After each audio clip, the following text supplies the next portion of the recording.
Let's discuss antibiotics. अब याद रखना, हमारा देश India is the largest antibiotic using country in the world. उससे भी ज्यादा, ज्यादा से ज्यादा ड्रग्स हमारे इंडिया में ही प्रोड्यूस होते हैं, और ज्यादा से ज्यादा एंटीबायोटिक प्रोड्यूस करने का काम भी हम लोग ही करते हैं।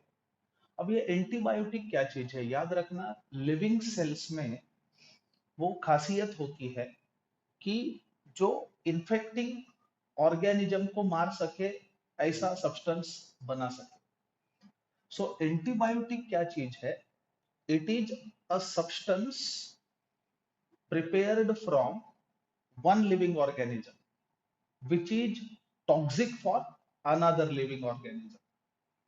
देखिए, याद रखिए, हमारे बॉडी में एक आधा इन्फेक्टिंग ऑर्गेनिज्म घुस गया जिसके वजह से हम सफर कर रहे हैं, तो हमें चाहिए कि उस लिविंग ऑर्गेनिज्म का खात्मा हो, तो उसके लिए हमें एंटीबायोटिक लेना पड़ता है। So what is antibiotic exactly? याद रखें, substance, antibiotic is a substance prepared from one living organism which is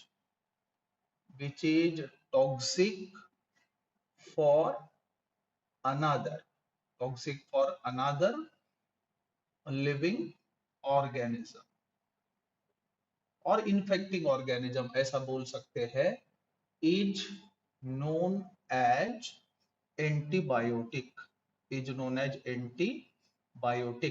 यानी एंटीबायोटिक लिविंग ऑर्गेनिज्म से हम लोग बनाते हैं, जो दूसरे इन्फेक्टिंग ऑर्गेनिज्म के लिए टॉक्सिक होगा और हमें उसके अगेंस्ट लड़के रिलीफ देगा।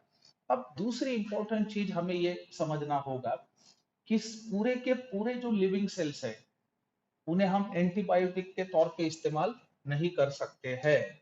सो याद रखना, ऑल केमिकल्स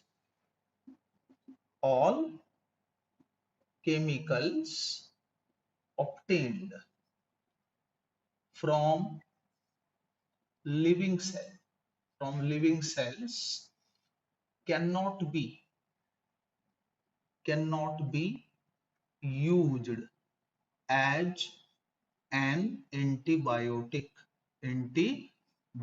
यानी सभी केमिकल्स जो लिविंग सेल से बनते हैं उनमें वो खासियत नहीं होती कि ताकि हम उन्हें एंटीबायोटिक के तौर पे इस्तेमाल कर सके। और इंपॉर्टेंट चीज याद रखना, इसलिए हम इन्हें लेबोरेटरी में बनाते हैं, और एंटीबायोटिक की खासियत ये होती है कि वो हाईली स्पेसिफिक होते हैं, याद रखना। Hence antibiotics are prepared in laboratory and are highly selective in their action। याद रखना, यानी एक स्पेसिफिक माइक्रो ऑर्गेनिज्म हमें तकलीफ दे रहा है तो उसे मारने के लिए हमें स्पेसिफिक एंटीबायोटिक का ही इस्तेमाल करना होगा। आप कोई भी एंटीबायोटिक ले लेंगे और एक्सपेक्ट करेंगे कि उसने काम करना चाहिए उस माइक्रो ऑर्गेनिज्म के अगेंस्ट, तो ये हो नहीं सकता, याद रखना। अब जो ऑर्गेनिज्म ससेप्टिबल होता है, सो ऑर्गेनिज्म ससेप्टिबल टू इनहाइबिटरी इफेक्ट, याद रखना, organism susceptible to inhibitory effect of antibiotics are called as spectrum। उनको हम लोग कहेंगे स्पेक्ट्रम, याद रखना। अब बात यह है कि सबसे पहले पॉल एलरिच ने एक एंटीबायोटिक बनाया, उसका नाम था साल्वर्स, याद रखना। वो साइफिलिस बैक्टीरिया के अगेंस्ट में कारगर था। सो ये चीज याद रखो, शुरुआत यहां से हुई। So Paul Ehrlich prepared Salvarsan against syphilis syphilis bacteria, इसके अगेंस्ट में वो कारगर था। अब इसमें और एक चीज प्रोड्यूस किया गया, प्रोन्टोसिल। अब साल्वर्सन हुआ, प्रोन्टोसिल हुआ, इनमें अजो लिंकेजेस पाए गए। सो याद रखना, these contain linkages linkages such as, ये एक लिंकेज उनमें पाया गया, and this linkage, so these are the linkages present in the antibiotics. अब इसके बाद सबसे बड़ा जो इवोल्यूशन आया एंटीबायोटिक के स्टडी में, वो लाया अलेक्जेंडर फ्लेमिंग ने। अलेक्जेंडर फ्लेमिंग प्रिपेयर्ड एंटीबायोटिक जिस जो बहुत फेमस है, उस एंटीबायोटिक का नाम है पेनिसिलिन। सो पेनिसिलिन जो बनाया गया वो मोल्ड से बनाया गया, जिसका नाम था पेनिसिलियम नोटाटम, याद रखना। So what Alexander Fleming did, so याद रखना, Alexander Fleming Fleming prepared penicillin penicillin from a mold known as Penicillium notatum. So Penicillium notatum नाम के मोल्ड से पेनिसिलिन बनाया गया। बनाने का काम अलेक्जेंडर फ्लेमिंग ने किया। तो यहां से शुरुआत हुई बड़े दौर की, इसके एंटीबायोटिक के।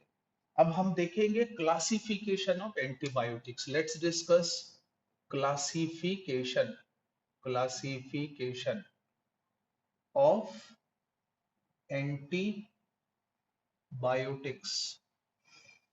अब एंटीबायोटिक का क्लासिफिकेशन अलग अलग हेड के नीचे हम लोग देख सकते हैं।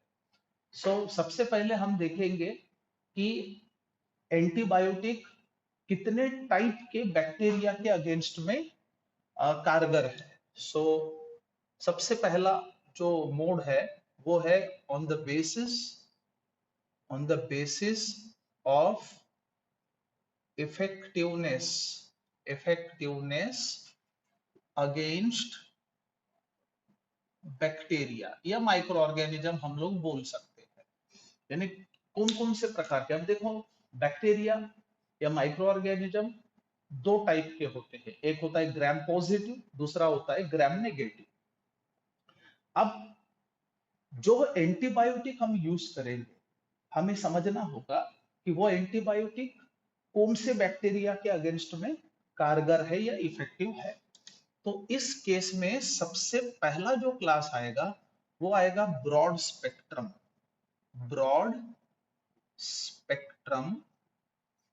एंटीबायोटिक्स। देखो नाम से हमें पता चलता है।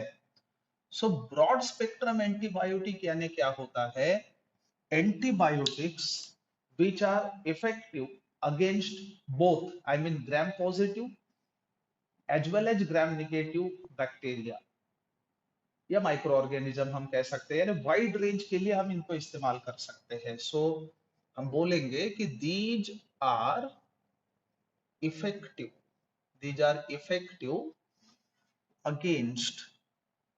Against wide range of gram positive as well as gram negative microorganisms। यानी ये बहुत सारे माइक्रो ऑर्गेनिज्म के अगेंस्ट में इफेक्टिव सिद्ध होता है। अब इसमें हम लोग एग्जाम्पल के तौर पे बता सकते हैं chloramphenicol. So broad spectrum drug में हम लोग बोल सकते हैं chloramphenicol, it is a broad spectrum drug.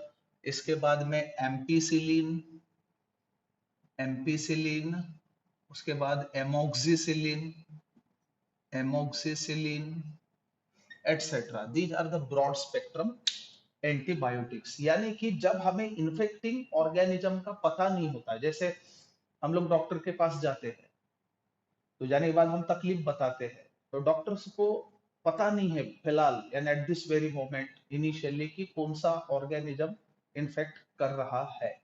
ऐसे टाइम पे इंस्टेंट रिलीफ के लिए इस ड्रग का इस्तेमाल किया जाता है, क्योंकि ये सभी के अगेंस्ट में काम करेगा। अब दूसरा जो वैरायटी होता है that happens to be the narrow spectrum, narrow spectrum antibiotics. अब देखिए नाम से पता चलता है नैरो स्पेक्ट्रम जो ड्रग्स होते हैं these are effective against either gram positive और ग्राम नेगेटिव बैक्टीरिया। यानी या तो वो ग्राम पॉजिटिव माइक्रो ऑर्गेनिज्म के अगेंस्ट में काम करेंगे या फिर ग्राम नेगेटिव माइक्रो ऑर्गेनिज्म के अगेंस्ट में काम करेंगे। यानी जब आप नैरो स्पेक्ट्रम ड्रग का इस्तेमाल करते हो तब आप श्योर होते हो कि इन्फेक्टिंग ऑर्गेनिज्म एग्जैक्टली कौन सा है। सो याद रखना these are effective, these are effective against either gram positive और gram negative बैक्टीरिया। यानी वाइड रेंज के लिए इसको हम इस्तेमाल नहीं कर सकते हैं। अब इसमें हम नैरो स्पेक्ट्रम ड्रग में बता सकते हैं पेनिसिलिन।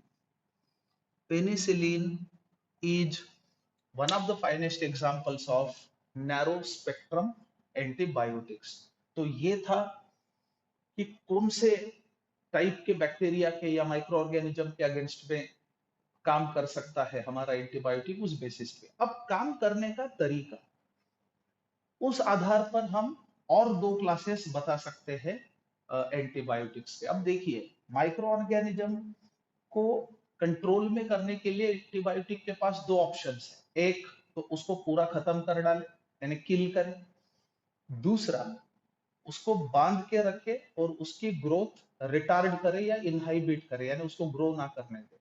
ऐसे दो मोड्स होते हैं। तो एग्जैक्टली हमारा एंटीबायोटिक क्या करेगा उस आधार पर इसके भी दो टाइप्स हम लोग बता सकते हैं। So on the basis of mode of action हम लोग देखेंगे कि एंटीबायोटिक्स के टाइप्स क्या है। सो एंटीबायोटिक्स आर क्लासिफाइड एज। अब इस वैरायटी में सबसे पहला बैक्टेरिसिडल एंटीबायोटिक्स। अब देखिए बैक्टेरिसिडल जो ड्रग्स है यानी एंटीबायोटिक्स है, ये क्या करते हैं, ये इन्फेक्टिंग ऑर्गेनिज्म को खत्म कर देते हैं। These antibiotics kill the infecting organism, याद रखना, these kill the infecting organism, यानी ये खत्म कर डालेंगे। अब इसमें हम लोग एग्जाम्पल के तौर पे देख सकते हैं ओफ्लोक्सैसिन। ओफ्लोक्सैसिन ये बैक्टेरिसिडल ड्रग है। उसके बाद पेनिसिलिन जो पेनिसिलियम नोटाटम से बना। उसके बाद aminoglycosides. So these are bactericidal drugs. अब दूसरा जो वैरायटी है वो है bacteriostatic. Second type is bacteriostatic antibiotics. अब बैक्टीरियोस्टैटिक एंटीबायोटिक्स क्या है, these do not kill the microorganism, यानी इन्फेक्टिंग ऑर्गेनिज्म को ये मारेगा नहीं, ये उसकी ग्रोथ रिटार्ड करेगा या इनहाइबिट करेगा, याद रखना।